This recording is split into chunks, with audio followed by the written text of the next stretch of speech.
मनुष्य के उलझने के 5 कारण जान लिया तो जिंदगी में कभी भी दुखी नहीं रहोगी। तो आइए दोस्तों जानते हैं भगवान श्री कृष्ण ने गीता में क्या कहा मनुष्य के उलझने के 5 कारण के बारे में। दोस्तों अधूरा ज्ञान 20 के समान होता है। जानने के लिए वीडियो को पूरा जरूर देखिएगा। आइए भगवान श्री कृष्ण ने गीता में क्या कहा मनुष्य के उलझने के 5 कारण के बारे में।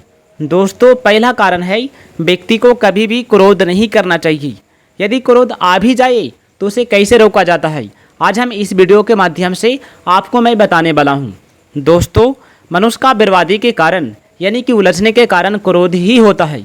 यदि कोई भी व्यक्ति क्रोध के आवेश में आ जाता है तो वह व्यक्ति अपने से बड़ों का इज्जत नहीं करता है, उनका मान सम्मान नहीं करता है, यहाँ तक कि अपने माता पिता से चिल्ला चिल्ला कर बातें करने लगता है।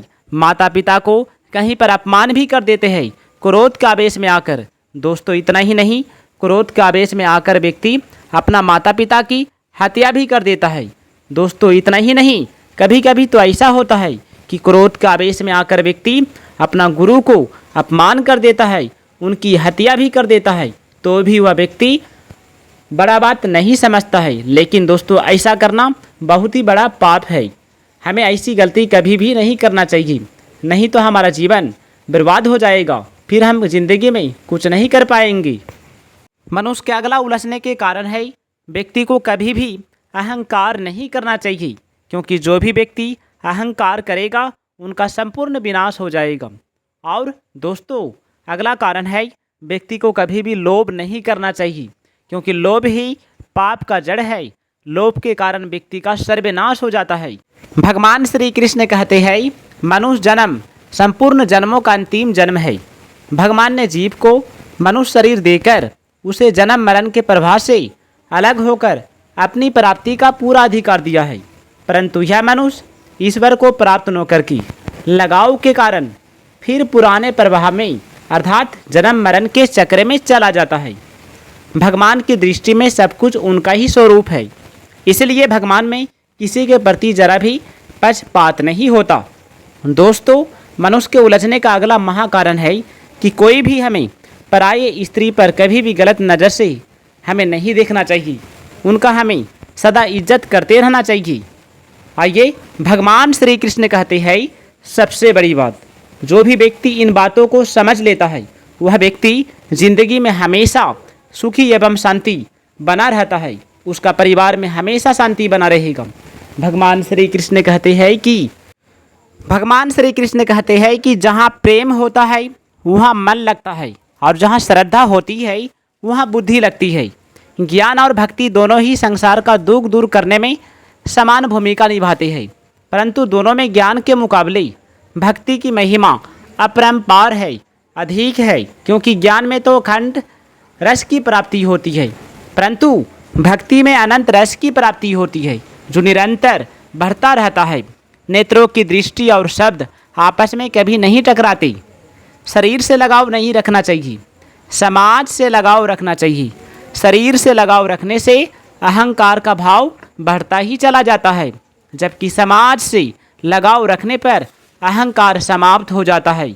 दूसरों की पैसों और चीज़ों शरीर से सेवा कर देना ही सेवा नहीं होता, बल्कि अपने लिए कुछ भी न चाहकर दूसरों का हित कैसे हो, उन्हें सुख कैसे मिले, इस भाव से कर्म करना ही सच्ची सेवा होती है। जैसे बिना किसी से प्रेरणा पाए मनुष्य यत्नपूर्वक अपने शरीर को देखभाल करता है, इसका अहंकार भी नहीं करता, इसी प्रकार दूसरों की सेवा करना सच्ची सेवा होती है। बुराई का त्याग होने पर दूसरों की जो सेवा होती है वह बड़े से बड़े दान पुण्य से भी नहीं हो सकता। इसीलिए बुराई का त्याग भलाई का मूल है। जिसने बुराई का त्याग कर दिया है वही प्राणी मात्र की भलाई में जुट सकता है। जैसे समुद्र में जल ही जल होता है, ठीक इसी प्रकार संसार में मृत्यु ही मृत्यु होता है। संसार में पैदा होने वाली कोई भी वस्तु शाश्वत नहीं होती, वह हर क्षण मृत्यु की ओर बढ़ता ही रहता है। इसलिए संसार को मृत्यु का सागर कहा गया है। दोस्तों मनुष्य में अनुकूल एवं प्रतिकूल दोनों आदतें रहती है। संसारी घटना परिस्थिति तथा प्राणी पदार्थों में अनुकूल प्रतिकूल आदतें राग द्वेष उत्पन्न करके मनुष्य को संसार में बांध देती है। मनुष्य जिस भाव से भगवान की शरण लेता है, ठीक उसी भाव से भगवान उसे आश्रय दे देता है। मैं क्या हूँ इसका तो पता नहीं, पर मैं हूँ इसका सबको पता है। मैं क्या हूँ को खोज लेना ही ईश्वर को पा लेना है। मन भगवान में लगाने से संसार का चिंतन नहीं होगा और बुद्धि भगवान में लगाने से मनुष्य को संसार के आश्रय की आवश्यकता नहीं रह जाएगी। सांसारिक सुख पदार्थ कर्म करने से प्राप्त होते हैं, लेकिन भगवान की प्राप्ति भावना द्वारा होती है। कर्मों को भगवान को अर्पण करने से व्यक्ति आसानी से भगवान की प्राप्त हो जाता है। किसी एक विषय में होशियारी प्राप्त करने के लिए बारंबार प्रयत्न करने का नाम अभ्यास है। मन पर नियंत्रण ध्यान तथा अभ्यास द्वारा किया जा सकता है, ज्ञान द्वारा नहीं। सबसे बड़ी शक्ति मन की है, परंतु मन एक चंचल घोड़े की भांति कभी स्थिर नहीं रहता, कभी इधर कभी उधर भटकता ही रहता है। इसे अभ्यास द्वारा रोका जा सकता है। कर्मों से लगाव और फल की इच्छा ही संसार में बंधन का कारण होता है। कर्म हो लेकिन लगाव ना हो तथा फल की इच्छा न रहने से कर्म फल त्यागी व्यक्ति आसानी से सांसारिक बंधन से मुक्त हो जाता है। दुख पाने वालों की अपेक्षा दुख देने वालों पर दया होनी चाहिए, क्योंकि दुख पाने वाले तो अपने पिछले पापों से छूट रहे हैं, पर दुख देने वाले नए नए पाप कर रहे हैं। इसलिए दुख देने वालों दया के विशेष पात्र माने गए हैं। भगवान का भक्त सुख दुखों की प्राप्ति में समान रहता है। शरीर हर क्षण बदलता रहता है। एक क्षण के पहले वाला शरीर हम फिर कभी नहीं देख सकते। इच्छा और अहंकार में जब बाधा खड़ी हो जाती है तो क्रोध पैदा हो जाता है। अंतःकरण में इस क्रोध का जो सूक्ष्म रूप होता है उसे द्वेष कहा जाता है।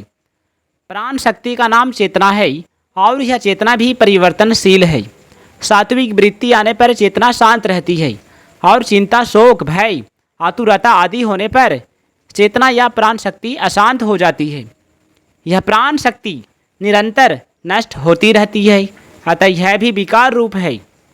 शरीर में मौजूद धारणा शक्ति का नाम धृति है। यह भी बदलती रहती है। मुसीबत आने पर व्यक्ति धृति को छोड़कर अधीर हो जाता है, अतः इसे भी विकार रूप कहा गया है। हिंसा 3 प्रकार की होती है। स्वयं हिंसा करना, किसी से हिंसा कराना और हिंसा का समर्थन करना। किसी भी प्रकार की हिंसा न करना अहिंसा है। गुरु की सेवा करना शिष्य का कर्तव्य है। अगर शिष्य अपने कर्तव्य का पालन नहीं करता है तो उसका नाम तो शिष्य रहेगा, परंतु उसमें शिष्यत्व नहीं रहेगा।